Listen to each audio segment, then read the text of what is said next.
Let's talk about something that's, well, it's kind of wild when you really think about it.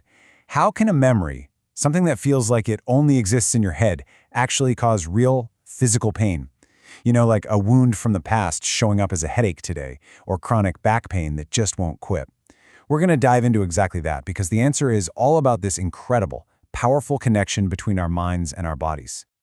When you hear the word trauma, your mind probably jumps to soldiers in combat, right? Or maybe refugees. But Dr. Bessel van der Kolk, in his game-changing book, The Body Keeps the Score, says that's a huge misunderstanding. Trauma, it turns out, is a much more common part of the human experience than we think. It's happening all around us. In this quote, it just hits you, right? This isn't some distant problem we can ignore. It's right here, in our own lives. The book actually pulls some pretty startling data from the Centers for Disease Control and Prevention that shows just how common these tough experiences really are. And the numbers, they're pretty staggering. For example, the research shows that 1 in every 5 Americans was sexually molested as a child. And 1 in 4 was beaten by a parent badly enough to leave a mark. On top of that, a quarter of us grew up with alcoholic relatives.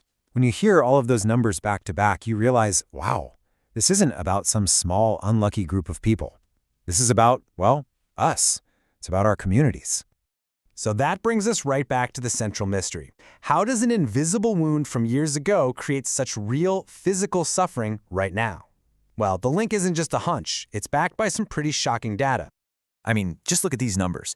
This is a massive connection. 90%, 90, of women with fibromyalgia report a history of trauma. 76% of people with chronic low back pain. 66% with chronic headaches. This data is screaming at us that this isn't a coincidence. It's a physiological chain reaction. And to really get how this works, we need to look under the hood at our own nervous system. All right, so after something traumatic happens, the body's alarm system, the thing designed to keep us safe, it can get stuck in the on position. There's a name for this. It's called central sensitization. The best way to think about it is like a smoke detector that goes off because you burnt some toast, and then it just never ever stops ringing. Your brain and your nerves become so sensitive that they start cranking up the volume on pain signals. So things that shouldn't hurt suddenly do, and things that might hurt a little now hurt a lot. And this happens because the nervous system gets trapped in a survival state.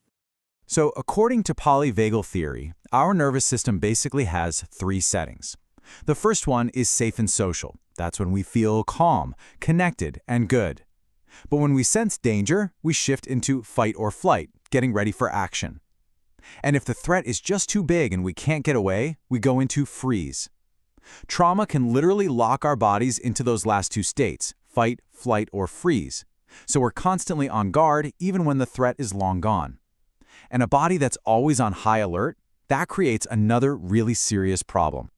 So how does this all connect? Well, that stuck alarm doesn't just make you feel anxious. It sends out a body-wide emergency signal, and that sparks this slow-burning internal fire called chronic inflammation.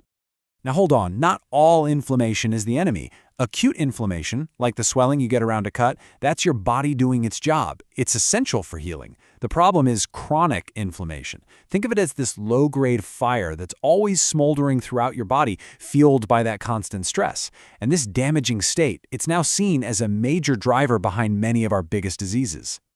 And we're not talking about small stuff here. We're talking about the heavy hitters. Heart disease, diabetes, arthritis, even Alzheimer's. So yeah, a trauma from the past can literally create a biological environment in your body today that helps these serious illnesses take hold. But, and this is the hopeful part, if the body can learn this response, it can also unlearn it. And the path to healing means coming at it from 3 different directions. So, the first approach is what Dr. van der Kolk calls top-down. This is all about using our conscious, thinking mind, the CEO of our brain, if you will, to make sense of what we've been through. So what does this actually look like? Well, it's about talking through the memories to process them. It's about reconnecting with people to rebuild that sense of safety and support. And honestly, it's about just understanding what the heck is going on inside your own body. This helps the rational part of your brain get back in the driver's seat.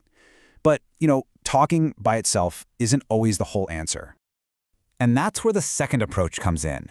This is called bottom-up.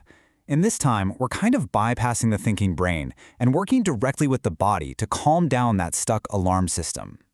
The whole goal here is to give your body experiences that physically contradict the helplessness and terror of the past. Things like calm, slow breathing, yoga, any kind of rhythmic movement, and even humming or singing can directly tell your nervous system to chill out. It's about teaching your body on a deep, cellular level that it is safe right now. And finally, we have our third pathway. This one is all about what we put into our bodies. I mean, if chronic stress is creating an internal fire, we can choose foods and habits that either fan those flames or, better yet, help put them out. The choice here is pretty clear, isn't it? On one side, you have the foods that fuel inflammation, lots of processed stuff, added sugars, refined carbs, and on the other side, you have the foods that actively cool that fire, colorful fruits and vegetables, healthy fats like olive oil and fish, whole grains, and amazing spices like turmeric and ginger. And this chart here just shows you how simple it can be to build a plate that fights inflammation. Look, the goal isn't some crazy restrictive diet. It's just about crowding your plate with all this good, whole, nutrient-packed food that helps your body heal. But of course, diet is just one piece of a bigger puzzle. To really heal, this whole approach needs to be supported by the other big pillars of wellness. Regular movement helps keep your immune system in check, good sleep is absolutely critical for repair, and actively managing your stress with things like mindfulness directly calms that overactive nervous system. When you put them all together, you've got a really powerful holistic strategy for healing. So, at the end of the day, what does this all come down to? It's this. The body keeps the score, yes, but it also holds the key to healing. Just understanding that our physical pain can be a logical, biological response to things that happen to us, that's the first huge step. It changes the question from what's wrong with me to what happened to me and how can I start to heal. And that shift, as Dr. van der Kolk says, is an invitation. It's not just about healing ourselves, but about creating a world that's safer and healthier for everyone.